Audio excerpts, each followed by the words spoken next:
আজকে আপনাদের সাথে ছোট্ট ছোট কিছু ইম্পর্টেন্ট কথা বলবো। তো আমার ভিডিওটা সম্পূর্ণ দেখবেন, তাহলে বুঝতে পারবেন। আর ভিডিওটি ভালো লাগলে অবশ্যই লাইক কমেন্ট শেয়ার করবেন, আমার পেজটিকে ফলো দিবেন।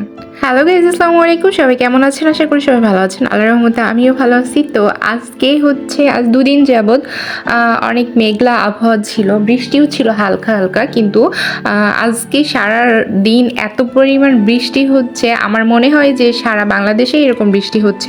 আমার লাইফে কখনো এরকম শীতের সময় এত বৃষ্টি আমি কখনো দেখি নাই। এমনিতেই মেঘলা আবহাওয়া দেখছি, বাট এরকম বৃষ্টি দেখি নাই। তো আমার মনে হয় আজকে বাংলাদেশে 90% বাড়িতে খিচুড়ি রান্না হচ্ছে। তো আমি আর বাদ থাকবো কেন? অন্য টাইমেই যখন রান্না করি, তো আজকে তো বাদ থাকার কোনো প্রশ্নই ওঠে না। তো আমিও রান্নার রুমে চলে আসলাম, সেম খিচুড়ি রান্না শুরু করে দিলাম। আর ভাবলাম যে কিসের মাংস রান্না করা যায়। তো আমার একটা কিপটা ননদ আছে, আমার একমাত্র ননদিনী। তো সে তার মনে দয়া মায়া হয়েছে, সে আমার জন্য রাজহাঁস জবি করে সুন্দর করে কেটে পরিষ্কার করে আমার জন্য রাজহাঁসের মাংস পাঠাইছে। তো সেটাই আজকে রান্না করতেছে। আর এদিকে জানালা খুলে দেখি মানে ঝুম বৃষ্টি হচ্ছে, অনেক জোরে জোরে বৃষ্টি হচ্ছে। তো একটু ভিডিও করে নিলাম। তো এবার আসি মূল কথায়। আসলে সবাই ভাবেন যে যারা একটু বাসা বাড়িতে থাকেন, গ্রাম অঞ্চলে থাকেন না, তারা মনে হয় সারাদিন খায় আর ঘুমায়, তাদের কোনো কাজই নাই। কিসের কাজ? তারা তো সারাদিন খায় আর ঘুমায়, তাদের তো কোনো কাজই নাই।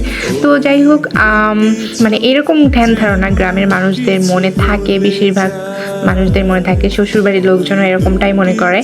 তো বাসা বাড়িতে আসলে আমার মনে হয় যে আমার মতো যারা থাকেন তারা আসলে জানেন যে বাসা বাড়িতে গ্রামের থেকে বেশি কাজ আমার মনে হয়। কারণ হচ্ছে বাসা বাড়িতে এত পরিমাণ মানে সব কিছু প্রতিদিনই পরিষ্কার করো, মানে মুছো, ফার্নিচার হোক যাই হোক, মুছে টুছে পরিষ্কার করে রাখা, তারপরে হচ্ছে এভরিথিং, সব কিছুই, কাপড় ধোয়া থেকে শুরু করে বাচ্চা সামলানো। গ্রামের বাড়িতে তো তার দাদা দাদি থাকে কিংবা নানা নানি থাকে, সবাই একটু হেল্প করে কাজে, সবাই মিলেমিশে একসাথে কাজ করে। কিন্তু বাসা বাড়িতে তো আর কেউ কাউকে হেল্প করার মতো মানে লোকও নাই। তো এখানে নিজেদের রান্না বান্না, খাওয়া দাওয়া, কাপড় পরিষ্কার করা, ঘর পরিষ্কার করা, বাচ্চা সামলানো, মানে সব কিছু বাহিরে সামলিয়ে, ঘর সামলিয়ে, সব কিছু সামলিয়ে বাচ্চা কাচ্চা মানুষ করতে হয়, বাচ্চা কাচ্চাকে স্কুলে নিয়ে যাওয়া। তো আসলে এরকম ধ্যান ধারণা যাদের, তারা আসলে ধারণাটা একটু চেঞ্জ করবেন। আমার ছোট্ট একটা কথায় সেটা বলি। তো আজকে সকালে আমি ভোরে উঠে নাস্তা তৈরি করে বাচ্চাকে খাওয়ায়ে তাকে ফ্রেশ করে রেডি করে তাকে হচ্ছে আমি স্কুলে নিয়ে গিয়েছি। এই বৃষ্টির ভিতরে, এত বাহিরের বৃষ্টি, তো তার আজকে পরীক্ষা ছিল আয়াতের। তো এই বৃষ্টির ভিতরে আমি তাকে স্কুলে নিয়ে গেছি। আমি তো পুরাই ভিজে গেছি। তো এই ভিজা অবস্থায় যে ওয়েটিং যে রুমটা আছে, সেই রুমে জায়গা পাই নাই, অনেক গার্জিয়ান ছিল। তো বাহিরে আমি প্রায় 1.5 ঘন্টার বেশি দাঁড়ায় আছি বৃষ্টির ভিতরে, পুরা শরীর ভিজে গেছে। সেই ভিজা অবস্থায় ওকে স্কুল থেকে বাসায় নিয়ে আসছি। বাসায় নিয়ে এসে ওকে হচ্ছে ফ্রেশ করে দিয়ে গোসল টোসল করায় আমি আবার রান্না করছি। রান্না করে যত মানে বাসার কাজ সব কিছু গোছায়ে মানে রান্না বান্না করে তাকে খাওয়ায়, তাকে আবার হোমওয়ার্ক করতে বসাইছি। মানে সব কিছুই, কাপড় ধোয়া থেকে, রান্না করা থেকে, বাচ্চা সামলানো থেকে শুরু করে সব কিছুই। একটা মেয়ে আসলে বিয়ের আগে কিছুই পারে না। যে মেয়েটা কিনা কখনো প্লেট ধুয়েও ভাত খায় নাই, যে কিনা মানে বাবা মার এত আদরের বাসা, ছোট্ট একটা মেয়ে, সে আজকে অনেক বড় হয়ে গেছে। সে সব কিছুই করতে পারে, সব কিছুই শিখে গেছে, বাচ্চা সামলাতে পারে, সংসারের সব কাজও করতে পারে।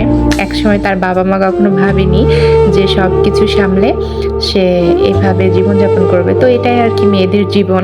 তো এরকম অনেক বাবা মায়ের রাজকন্যা আছে যাদের কিনা রাজপ্রাসাদ নাই, কিন্তু মেয়েকে সারা জীবন রাজকন্যার মতনই বড় করছে।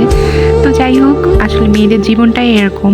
মানে একটা মেয়ে এত হাসি খুশি, বন্ধু বান্ধবী থাকে এক সময়, বাট সে যখন সংসার জীবনে চলে আসে, তার জীবনটা এভাবে 4 দেয়ালের মাঝখানে বন্দী হয়ে থাকে। সে হাজার অনার্স মাস্টার্স পাশ হয়ে থাকলেও তার স্বামীর কথা চিন্তা করে, সংসারের কথা চিন্তা করে, তার বাচ্চাটার মুখের দিকে তাকায় সে সারা জীবন শুধু সংসারের জন্যই খেটে যায়। কিন্তু লাস্টে নাম হয় কি, যে মেয়েটা সংসারের জন্য কি করছে? সারা জীবন পুরুষই তো বাইরে কাটে, টাকা ইনকাম করে, মেয়েটা কি আর করে, তাই না? খায় আর ঘুমায়। তো এটাই হচ্ছে নারীদের জীবন। তো আজকে এই পর্যন্ত, ভালো থাকবেন সবাই, সুস্থ থাকবেন, আল্লাহ হাফেজ।